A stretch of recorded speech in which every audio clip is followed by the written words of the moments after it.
Wash Feet Leadership Workshop Series. I am your host and author, Laverne Spruill, and we are in our 8th session. Oh my goodness, we are halfway through this book of mine. Are you really ready to wash feet? And for those who have their copy, I will be on page 79.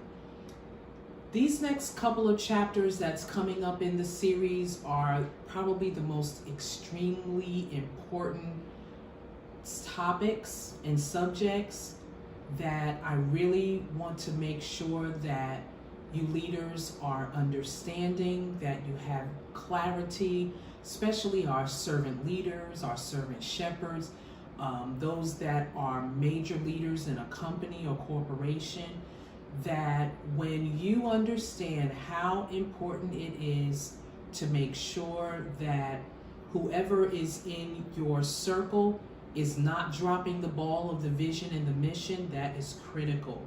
But also that you are raising up successors to what you are building or developing, especially when you look at the generation that we're working with now, our millennials.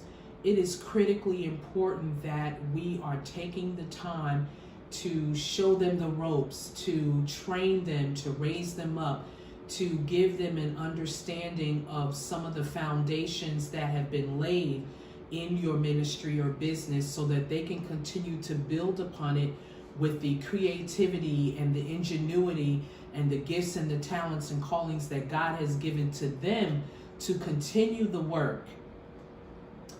No vision or mission is centered around any one person. We're just stewards of the vision and mission that have been given to us by God through our gifts and talents and callings. So it is our responsibility to continue the work, to continue the next dimensions of the work in how it funnels into society, how it funnels into the world around us, because what you want to leave is a legacy that outlives you, that stands the test of time, and that makes an impact and a difference.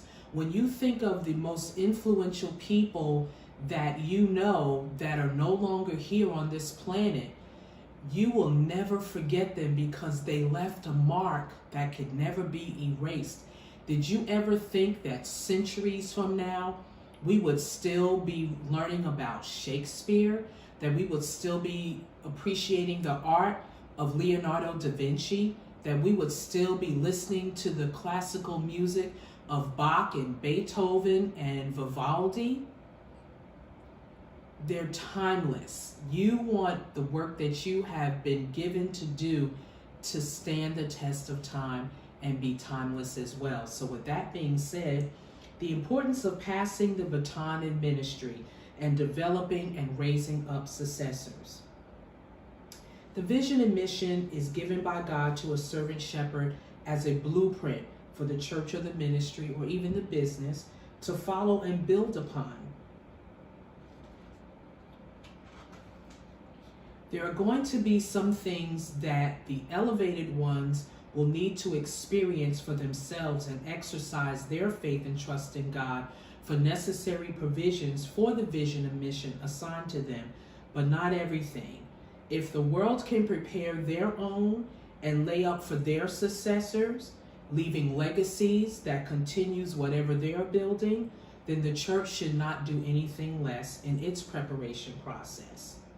Shepherds are to provide wisdom and knowledge and instruction, materials and experience to the ones being elevated, and to make sure that they're being sent out with what they need to be able to stand on their own 2 feet.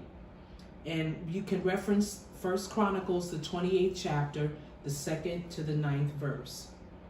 To prepare successors, show that the servant shepherd, first and foremost, has good stewardship over what God has given to them. That is vitally important in the growth of that ministry or that business. They understand that in their absence, the gospel must continue to be preached and the work of the ministry must continue until the return of Christ for the body of Christ. Do note that just because people shift or change and move does not mean that the core or the foundation of the vision or the mission of the house changes, according to Habakkuk 2 and the 3rd chapter. The servant shepherd must understand that as the servant leaders take their positions in the overall vision of the house and in their call to the ministry for Jesus Christ, the core of the ministry will always remain, and that's to win souls, to spread the gospel, to serve the community's needs, and to be open to the way that God will lead the new servant shepherd or servant leader in some of the day-to-day operations and outreaches that he will give to them. Be at peace that you, as the servant shepherd, have completed your mission and purpose in their lives. Your reward is in the knowing that they are answering the call of God on their lives, and they will hear from God for themselves and carry out the instructions, and they will stand before God and give an account for their call and commission, just as you have to do. So rest and rejoice. When our children are adults, they may call on you from time to time for suggestions or recommendations and advisement. Some may not. But as a servant shepherd, you have to be all right with the fact that you did what God commissioned you to do in their lives. And what they do takes nothing away from your obedience to God and your great reward and your obedience to Him in the service that you provided for His people awaits you. As a servant leader, there may be times when you may not agree with the methods or ways of the servant shepherd, even if you don't understand the path or direction that they are taking at the moment. You must walk in faith and trust in the God in the servant shepherd. It is required and necessary for the flow of ministry to continue, and that there's no division or schisms in the body. As you walk in the obedience of your instructions, you will understand the path that were taken in the long run and why. So be open to learn from instruction, so that when it's your turn to be a servant leader or servant shepherd, you will reap the same respect. You will reap the same support and understanding, because you have given it as well.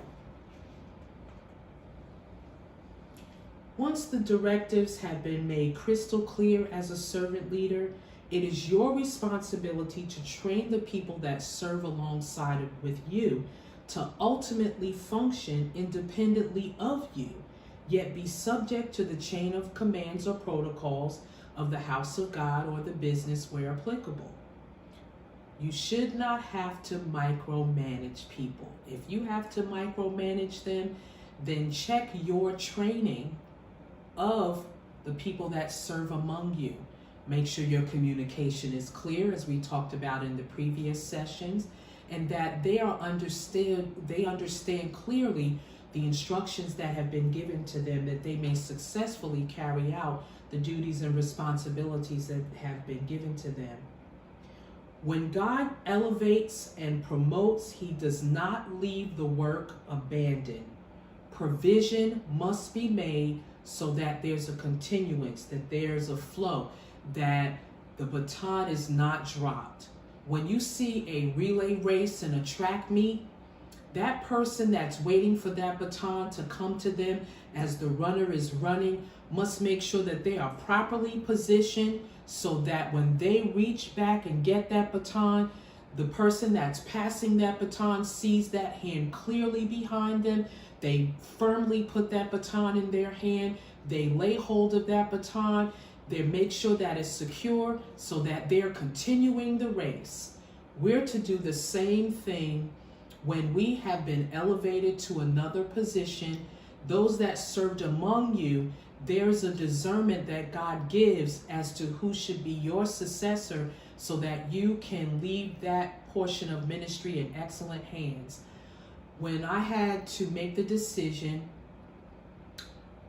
from leaving New Jersey to come to Georgia, I made sure that whatever areas of ministry that I was overseer of, that there was left people in charge to continue the work, so that that vision of that portion of the vision of the house continues.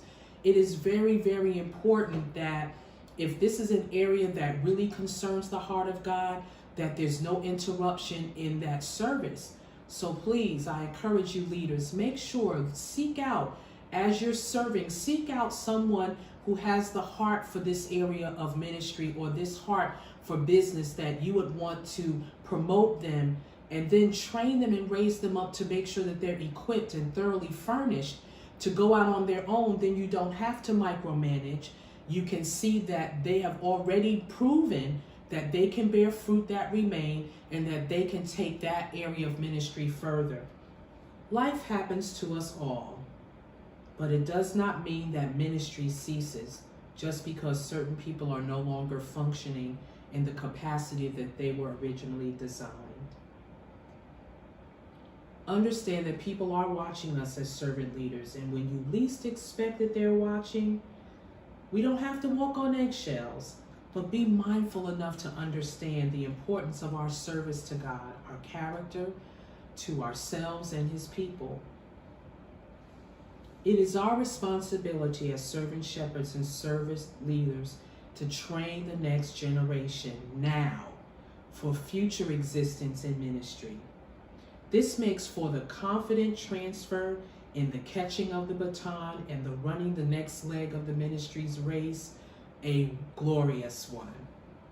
Take being a servant leader seriously. Develop sound, whole, happy, healthy people in their service to the Lord and to the people of God, so that everyone can enjoy what they do for Jesus and for the people of God.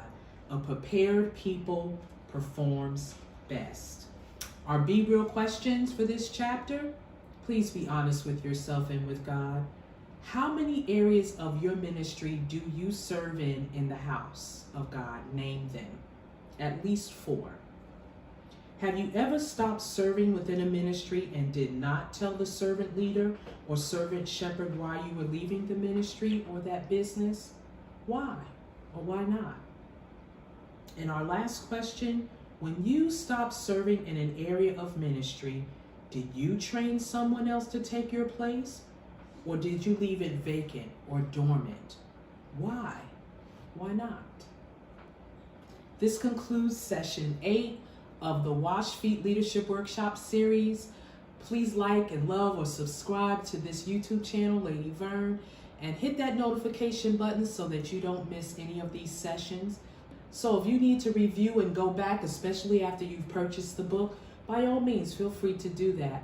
And I just appreciate you again for joining me today. And I pray that this has been a blessing to you. Enjoy your leadership journey. God bless.